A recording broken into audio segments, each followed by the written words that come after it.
Hello, everyone, and welcome to the first episode of our show. My name is Mrinal, and this podcast is called Glass Seats. We're going to be talking about hockey, one of our favorite sports. We'll be talking about the NHL, since that's the biggest league where we are here in the United States of America. I'm really excited to get started with this show. I'm going to let my co-host introduce himself. Hey, this is Viddy. Welcome to our show, where two hockey aficionados discuss their perspectives on, headlines surrounding the NHL, including recent stories, game highlights, league culture, and other topics trending amongst the fans. Yeah, absolutely. You excited? I'm very excited. How are you? I'm pumped.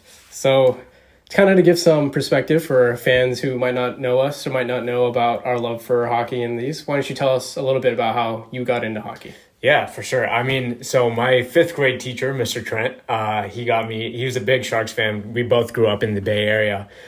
So he was a big Sharks fan, had like hockey sticks and pucks all around his classroom. And first time he would have challenges in his classroom that would allow us to get extra credit and stuff like that. So some of them were hockey based, and that's really how I got into it. I didn't realize what hockey was until I met him, and then, got really into it, just talking to him and hanging out with him. We would talk about it at lunch, recess, stuff like that. And then found out there was a big group of Sharks fans within our own school, and it just kind of grew from there. Watched the games, went to some of the games even if we were lucky, and it just kind of grew from there. Yeah, nice. For me, started in middle school. My best friend at the time was super also into the Sharks. We grew up in the Bay Area. He wanted to go to a game, wanted someone to go with. I decided, sure, why not? So I tagged along to the game. I went there. Huge back and forth game. At that time, you had Joe Thornton, you had Jonathan Chichu on the team. The game ended up going to shootout, actually. Went all the way to shootout. And I was like, this is wild. And the Sharks, I think, won or lost. I don't remember. Actually, I don't even know who won. Yeah. But I was hooked from that moment on. Yep. Started watching all the games, and that was a wild season. So that, for me, would have been the 07-08 season, I think is when I first started. So it's been a long time following hockey since then. I think that's when I started too. Yeah, somewhere around there. But yeah. Cool. So without further ado, let's kind of go ahead and get into the show. We're recording this first episode here, March 2023. The NHL trade deadline was about 2 weeks ago. What'd you think of the deadline this year? Kind of crazy, but even crazier than that, I was very surprised to see, obviously some big names moved, Ryan O'Reilly, Nick Bonino. I mean, definitely some role players as well. But I think I was kind of surprised to see, how many injuries occurred after the deadline. Ryan O'Reilly with his finger injury, which is supposed to be a huge acquisition for the Leafs, huge playoff push, and now I can't remember if he's out, all the way through the playoffs or through the first round or whatever, but that's a big blow for the Leafs. Yeah, I think he's supposed to come back, broken finger.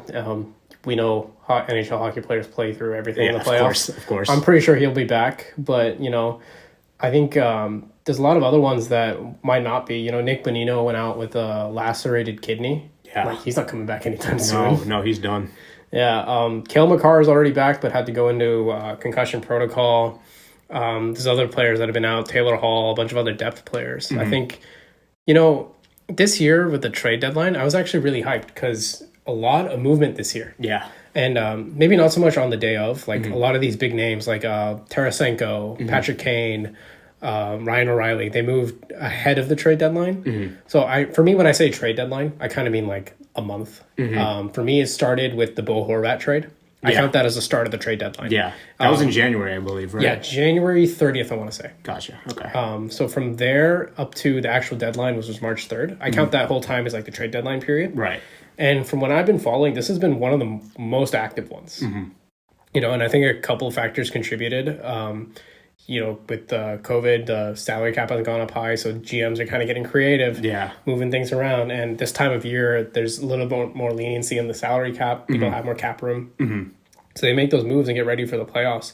But we started talking about these injuries, and I think the whole bummer is that you built up all this hype and excitement around the deadline and all these moves, and then all these bunch of these players are suddenly injured. Exactly how I feel. Yeah, it's honestly like it's almost like anticlimactic. Obviously, you never want to wish injury on any player, and it's really sad to see. But at the same time, coming from a fan perspective, it's kind of like, wow, it's almost like something that was taken away from us. It was this great spectacle, as you were just talking about with your introduction to hockey.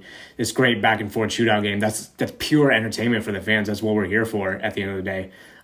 So it does really suck, not just for the players and their families that they're injured, but from a fan perspective, from a selfish fan perspective, it's like, wow, that's entertainment that we don't have anymore, kind of thing. But yeah, it's definitely unfortunate, and it almost makes me wonder, is the NHL season too long? Or the regular season too long? Is it too brutal? What do you think about it? Yeah, for me, I think there's 2 times in the NHL period that I kind of tune out. One is like December to January, just because holidays are going on, there's other things going on. I'll check the scores now and then, but am I really actively watching games? Got it. Not really. Yeah. So then I tune back in when all this trade deadline news happens and the movements start happening. Yeah. Then after the trade deadline, until the playoffs start, kind of doesn't really mean that much, right? You're fighting for playoff seedings, but whatever happens. Yeah, I think. And I think I've heard a lot of noise especially about this year in the Western Conference. They're like, okay, all these teams are kind of getting in, but unless you're a fan of one of those teams, you kind of know who's in, who's out. Yeah. You might get 1 or 2 surprises here. Yeah. So the deadline's over, and this year's also an anomaly. Most years by this time, Yeah. Right? Yeah. I think today Carolina clinched their playoff spot. Boston's clinched a while ago. Yeah, they're 13 points ahead, I think, or something like that. Something it's stupid. Ridiculous. Yeah. So for this time of year, just get to the playoffs already, right? Yeah. The schedule is 82 games in the regular season.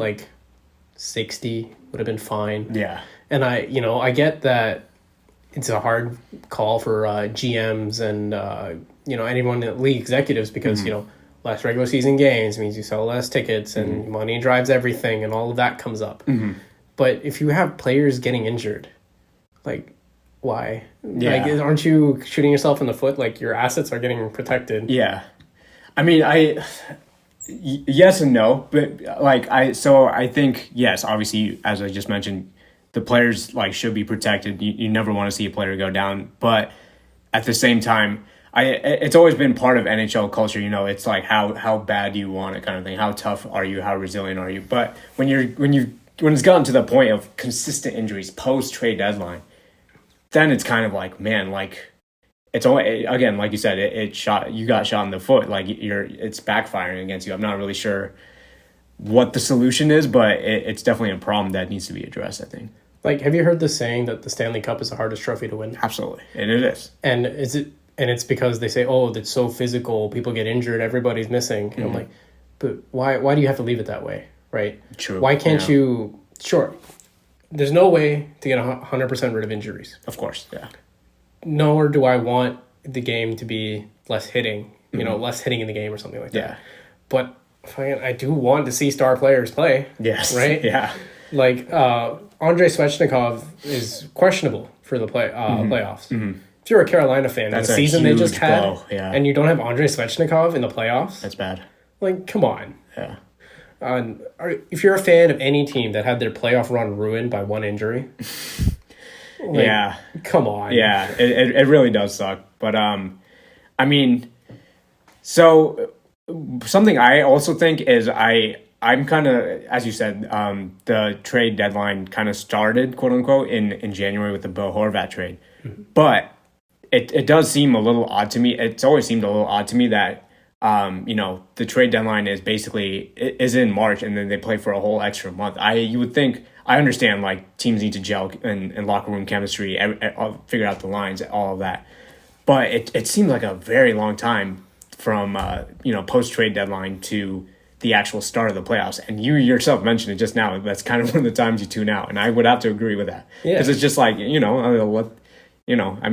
whatever happens. You can't really do anything about it at that point. So yeah, if you're not a fan of a team that's in a wild card spot, what reason do you have to watch right now? Yeah, everyone. I remember back in 2010, there was I think it pulled it down to the final game of the season, Rangers and Flyers, and that I believe that went to overtime, maybe a shootout too. But it felt like everyone tuned into that game because it was a fight for one of the last playoff spots, and whoever won was going to the playoffs, and it was the Flyers, and they went all the way to the finals against Chicago. Yeah. and then the Rangers went home. There's a lot on the line at that point. It almost makes me wonder, is the NBA recently implemented the play-in rounds. Would that work for hockey? It happened during the COVID season and everything. Obviously it's not really necessarily to relating to the post-trade deadline injuries or anything, but would that make it more interesting and, bring up viewer retention from post-trade deadline to the end of the regular season? See, I don't know. So the thing with when you get the play-in round, right, you basically just increase the number of teams that's going in the playoffs, right? But you still, you've just moved the barrier of who's a wild card or who has a chance to it slightly differently, right? True. Play-in rounds are great because, that tense atmosphere, and I'm assuming for a play-in round in the NHL, you'd make it shorter than a full 7-game series, right? Yes, so maybe it's a 1 game or maybe max a 3-game series, yeah, 3 right? games, yeah. But I don't think that really solves the problem of it's just too long of a season. Yeah, I can see that. I mean, so the thing is, it is as long as the NBA season with 82 games. Even with MLB, that's honestly I don't remember at this point, 100 something. And I think it's 112. 112. Okay, yeah. And so sure, it's not the longest season in all for professional North American sports, but me personally, I think it would be a lot more beneficial if the trade deadline was later. It would reduce the risk of injury. You see, like, players or teams, once they clinch playoff spots or clinch, divisions, whatever, they kind of just rest all their star players. They basically send up, the minor leagues, and basically they've kind of reduced the injury through that problem. I think that's what's a little bit more beneficial than shortening the actual NHL season. So, but how would moving the trade deadline later kind of help with the injuries? It's more so it reduces the actual probability of a newly acquired player getting injured. Oh, I see. So that new asset that you got just gets injured. Yeah. Because again, with the whole Ryan O'Reilly injury and the Nick Bonino injury, that's devastating. That's horrible. You just got this asset and now they're out for who knows how long. So yeah, I mean, I don't know about the Penguins. I think the Penguins are in a wild card or fighting for a wild card spot. So that's rough for them. But Bonino's a star, not really a star player. He's a depth player. They still got Crosby, Malkin, and all that. Ryan O'Reilly is rough. That's a big player that you got that's kind of out. But they're hoping he's back for the playoffs. Plus, the Leafs are in no danger of losing their playoff spot. No. So I think in those instances, they're kind of okay. So I get it. Yeah. I worry more about someone like Svechnikov, like I mentioned. The way, we said, it matches the NBA season, right? Hockey and NBA are very similar in how they build their schedules, 82 games, 7-game series in the playoffs. But the physicality you go through in hockey is much closer to NFL, right? Definitely. Yeah. And NFL's what, 16 games this season? True, yeah. And I'm not saying hockey should go to that. It's a different sport. Yeah. And, 16 games is way too little. But there's got to be something in between here, right? Yeah. Well, I mean, so you mentioned the 60-game season. I believe during the 2013 lockout, it was kind of something similar to that. I can't remember. I think maybe it was 52 or something like that. But what would you recommend? The start and end of the season, regular season. Where's the trade deadline in that? And where, when would this how long should the season really be? Yeah, I think you can start a little later. I think starting in November is fine. Because right now, because we lined up so well with the NBA, I feel like the NHL is always fighting the NBA a little bit. So I think starting in November is you can start a little later. I'd also start the playoffs earlier. Start the playoffs in March instead of mid-April. I agree with that. Yeah. Yeah. I also think, especially, I remember when Vegas was in the finals, they were having the stadium was having issues with keeping the ice frozen all the way because it was just so damn hot in Vegas, and it was just, I mean, you can't really do anything about that at that point. But when you have hockey in June. Yeah, I remember the COVID season when they had it in Edmonton. Didn't they have the same issue because it got delayed to August? Oh yeah, you're right. Yeah, I totally forgot about that. And that's Edmonton. Yeah, it's it's supposed to be cool. The playoffs it's supposed to still be cold when you go outside and leave the game or whatever. Yeah. But yeah, no, I could see that starting in November. I think it also having something to look forward to during the holiday season. Obviously, there is the actual holidays, but having a whole new league startup, I think that that's definitely something to, anticipate, look forward to. And you know what? I think it would help in having those dates a little bit shorter is the Winter Classic. So I know people have gotten a little tired of the outdoor games and everything, but the Winter Classic I love, and it's hockey's thing, you know. And especially in this time frame, all the other major leagues that are playing, so MLB's not playing in the winter, but NFL has the Super Bowl in February, and NBA has the Christmas game. So, and NFL also has Thanksgiving. So they've kind of got those months, but January is a little open. And I love that the NHL does the Winter Classic on January 1st. So I have two things to propose here. One, it'd be cool to have, it'll put more emphasis on that because people will tune in, and then, hey, the trade deadline's like coming up right away. Playoffs are coming up soon. So you can keep that momentum. My second proposal is the Winter Classic every year should be a Stanley Cup rematch. Ooh, yeah. That could be good.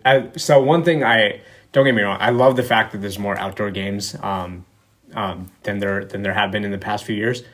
My issue with it is I don't even know they're happening half the time. Yeah. Sometimes I'm like, and I don't think I'm alone in this. Sometimes, I'll see a highlight like from the NHL Instagram or whatever, and then half the comments were like, nobody knew this was happening. Like, and like this could be a whole separate issue, like within marketing and everything.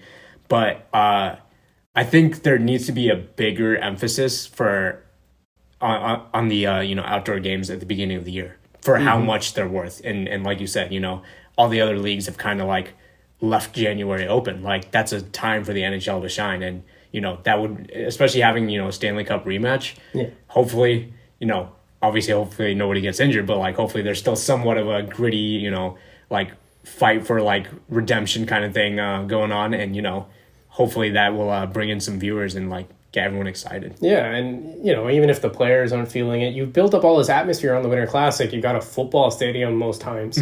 You've got a huge fan base.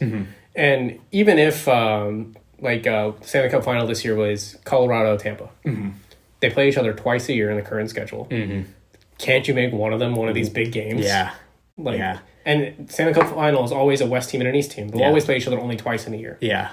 That first time they meet again should be the Winter Classic. Yeah. And then the second time maybe sometime leading into the playoffs. So I have one possible counter argument. What if it's you have like Nashville and Florida? Technically it's a East and West, but they're both Southern teams. Is it even cold enough to play outside? Oh, I don't think so I know there's a whole thing about what area gets the Winter Classic. I don't think it has to be local to any market. I see. It could be like the All-Star game where you say, hey, you're getting it this year. Got it. But the two teams that are playing are always the Stanley Cup rematch. Got it. Okay. So, cool. Even if, let's say, you had Nashville, Florida, but you decided to host the Classic in New York. I don't think there's a problem with that. No. I mean, it's got to go somewhere, but yeah. Yeah. It's a big thing. Like, I guess the argument would be, local fans aren't local, but for one spectacle, I think people would be willing to travel, honestly. Like, I mean, think about it. A lot of the diehard fans will travel to the Super Bowl. They don't care how much it costs. Like, that's their team. Yeah, that too. Yeah, it's like, I was forgetting what game did it. It was the Super Bowl. Super Bowl's very rarely. Yeah. And it's only by happenstance that it's local. Right? Yes. I think it happened, besides this year in Arizona, the past 2 years where there were two teams that were local. It was almost like a home stadium advantage or whatever. But that's coincidence. That's usually not how it works. So yeah, and imagine the hype if one time it happens to be your team that makes it to the final and you are hosting the Winter Classic. Yeah, like that. If it's like a once in a decade thing, that'd be cool. Yeah, there would be a lot of marketing opportunity right there. Yeah, well, we got off the point of injuries post trade deadline, but speaking of marketing, yes, there is a bit of a marketing snafu happening in the NHL. Have you been following what's happening with all these Pride nights? Yeah, getting canceled left and right. I mean, so it definitely started with Provorov of the Philadelphia Flyers, and he cited religious reasons for that. I believe it was Russian Orthodox, beliefs that like didn't allow him to don the Pride jersey and he didn't take warm-ups, but he still played in the game. And then, a bunch of other teams followed suit, especially with, Russian dominant players. So. Yeah. So as of when we're recording this, we just heard about the Blackhawks canceling Pride Night, citing safety for the Russian players. You know, and the reason we're talking about Russia is that Putin had put up some anti-LGBTQ laws in December, I believe it was. Yeah. And they're worried about their safety or safety of their family potentially going back home.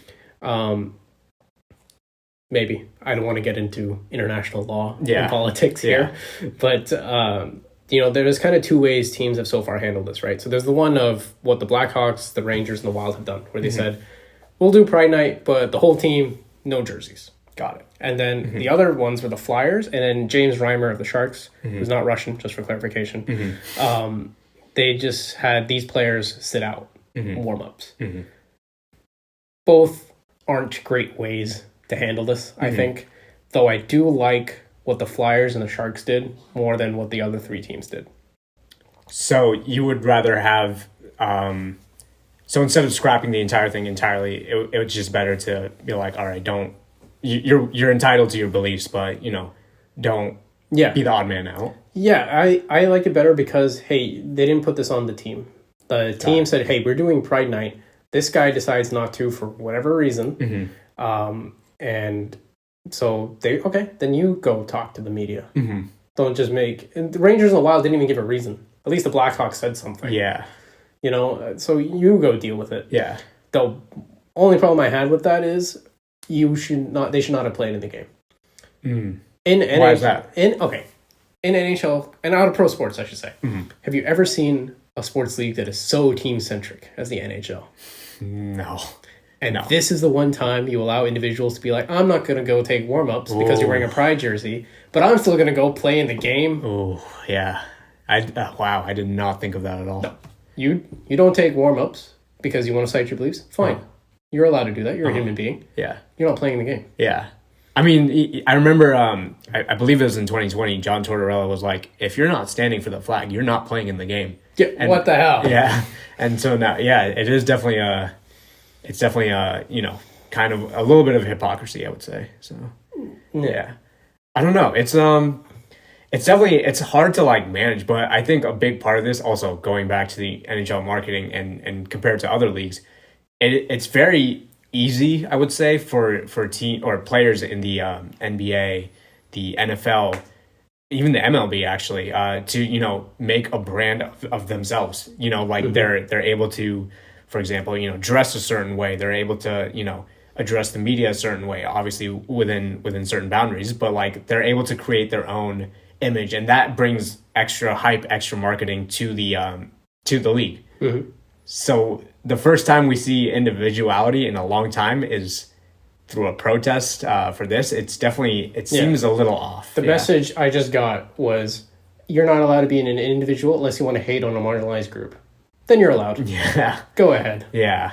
It's definitely, it's a tricky situation. Yeah. Because again, I do believe everyone is entitled to their beliefs, but it seems a little strange the way the league has handled it, being the inconsistency of it. You know, there's whether the teams decided to like just not address it entirely or not, or have it entirely, that's fine. But, you know, like, as you said, the Sharks and Flyers, I believe, did a better job of just letting the players speak their mind and kind of just, you know, addressing for what they think it's worth. So. Yeah. And, you know, the shitty thing is that, like, after Pride Night, we're sitting here talking about the asshole players rather than the good things. Yeah. Like, I don't know if you saw what the Sharks did on Twitter when they were game. Instead of tweeting out game highlights or game score updates, they just tweeted out facts and things about the LGBTQ community. No, I didn't see during that. the game. So they used their platform to like raise awareness and things like that, which was really cool. But instead, we're talking about James Reimer being an idiot. Like, yeah, I mean, yeah, I do think like all the players are, you know, entitled to their beliefs. They can think what they want, but it is kind of sad. Like I do think there's more articles on, you know, James Reimer this, James Reimer that. And, you know, as someone who, like, tries not to read the comments, but occasionally will read the comments of, like, NHL, like, posts, it really is sad because you see, like, a lot of, like, oh, I stand with James Reimer, I stand with this. And it was like, well, so now Pride Night is being completely ignored for the other direction. Almost, you know, it's almost like it's backfired in a weird way. And I I can't say I have a solution to it, but it does need to be addressed a little bit more fairly in the NHL. No, I have a solution. You're going to be a problem during Pride Night. Sit in the stands. That's true.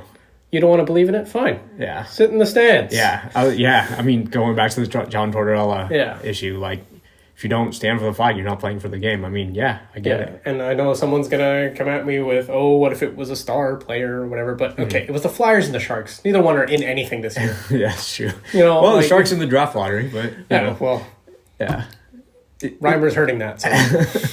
Apparently he's playing great, Yeah. So, it's a tough situation. I mean, to give another example, like, I don't know how much you've been keeping up with, like, John Morant in the NBA and everything.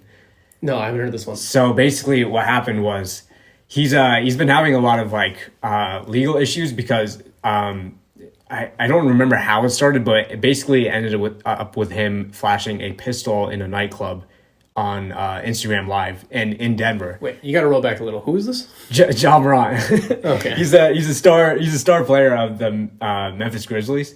And so the thing is, the controversy that originally started was obviously what he did was illegal. And I was seeing somewhere like his actions have lost him millions of dollars. I think $39 million.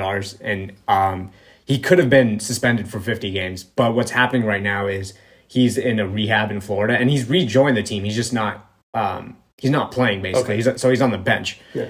But a lot of the comments when this first dropped, everyone was like, dude, you messed up. Like, Ja, what are you doing, man? And like, the problem is a lot of people were like, if this was just a bench warmer, a role player, he would have been cut that day. Yeah. And you would have never seen him again. It's the fact that he's a superstar and made the Grizzlies like relevant again that he's getting this sort of special treatment. And it's almost like kind of happening, here with, again, the players are entitled to their beliefs, but like, I mean, are we really giving like certain players superstar like treatment for like the way they think? I don't know. It just, especially for something that's so called, not a major part of hockey or whatever you want to call it, like, I don't know.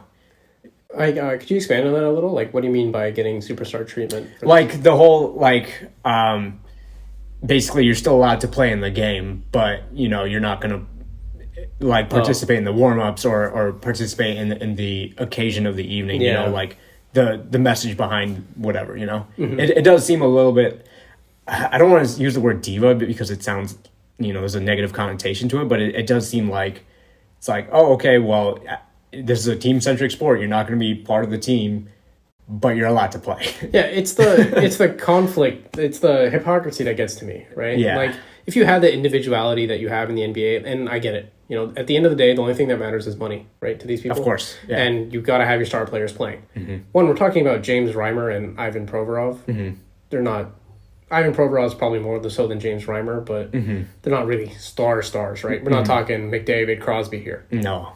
It almost makes me wonder what would happen if, again, I'm sure they're also getting like advice in their ear, like, oh, your career's on the line, don't do this, or do this kind of thing, But if a player of like NHL like poster like stardom caliber, if they were like kind of like quote unquote protesting, Pride nights or whatever, how would that go for the league? How would that look on the league? If you wanted any chance of benching that player, you had to have benched these two right now.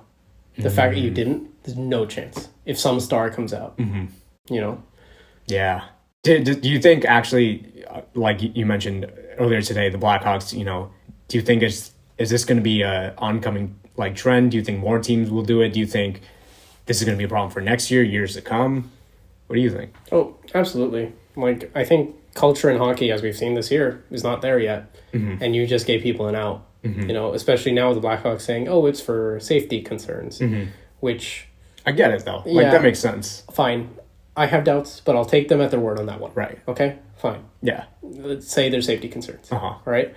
Then, can you name a team in the league that doesn't have a Russian player on it? I can't. Not right off the top of my head, yeah. Like, there's so many Russians in the league. Like, either they're going to do Pride nights without the jersey, or they're going to not have Russian players that nights. I don't know. But I don't see this going away anytime soon. So I think part of the conflict I have in my mind is, are these teams getting penalized or not penalized? Are they being looked after by Russia if they don the jerseys or if they just straight up celebrate the night, I think it's more of a fear of what could happen. To me, it's like, okay, Got it. let's say you're a Russian player. There's a photo of you in a Pride jersey. Could that be used in Russia to spread rumors about you or anything? And if someone did any bit of research, they could find it. But maybe that's the fear. Yeah. I am spitballing off the top of my head. Yeah. No idea. Yeah. That's why I said I don't want to get into the whole international debate thing. Makes And sense. so I am taking the Blackhawks at their word. Yes. Which might not be a smart thing to do, but I'm doing it in this case that there might be safety concerns. Yeah. But that still doesn't, okay, then leave those players out. Yeah. They're the Blackhawks. You're like the poster child for going for Connor Bedard right now, Yeah. which is draft lottery talk. But if you had to scratch a few players tonight, So would it have mattered? Yeah. Yeah. I mean, it is a strange way to protect player safety. I will admit, and even, again, not to keep drawing examples from other leagues, but, there's been many a times in the NBA, a player didn't show up to a team practice, has been acting up, whatever. They were benched the whole game. And, it just happened in the NHL. Yeah. Did you hear about Jonathan Drouin? I don't believe so, but he has been benched before, I know. But He just got benched because he was late to a meeting. Oh, you're right. No, I did read about that. Yeah. Yeah. And it happened to, this was many years ago, but Sagan, missed a breakfast or something. And Yeah, this was when he was in Boston, right? Yeah, I believe so. And he was basically, cut from the lineup. And I was like, or not cut, but, he was benched. And, there are certain things, obviously, stand up for what you want, but, it's strange to me that there's no consequences, at least not in the NHL for it, And you took the most cop out way out. You're just like, we're not gonna do the jerseys. Yeah. No thought of, okay, we did this because we want to get fans involved in the game. We want to make sure people feel welcome when they come to hockey games. Yeah. And who needs a PR win more than the Blackhawks right now? Yeah. It's been a rough couple years. You took the dumbest way out. That's what I feel like. You took the dumbest way out. Yeah. Yeah. With the whole political issues and tension between, the United States and Russia, you can't do too much about it, especially, again, another example was when Russia declared war on Ukraine. Ovechkin was getting a lot of heat because he had a profile picture on Instagram, I think it was, with Putin, and everyone's like, oh, I can't believe, how dare you support him, look at what he's doing in Ukraine. I'm like, he has family in Russia. If he gets rid of the picture, his family is that's endangerment. But Ovechkin, especially as the superstar that he is, has been very much a high profile player in Russia. Yes. So yes, we saw a few years ago with Panarin fearing for his family's safety, bringing them to the States and all that. So the international thing does throw a wrench in this. Yeah, which doesn't excuse James Reimer's situation at all. But that's a whole other can of worms. Yeah. But I don't see this going away next season or anytime soon, right? The NHL relies a lot on Russian players. Definitely, yeah.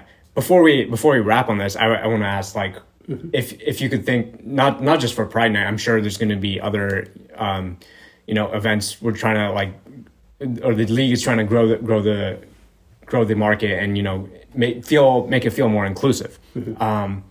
What would you say is a better way of handling it in comparison to how they did for Pride Night?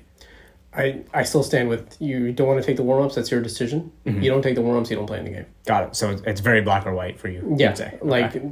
This is it. This is what unless you want to go through the whole culture change and allow individuality and let them show off their outfits, market themselves outside of players that are Maple Leafs because they have the market in Toronto. Yep. And you allow that and you don't have interviews where the guy just stands there and is like, yep, puck's in deep. Yeah. Yeah. You want to do all that?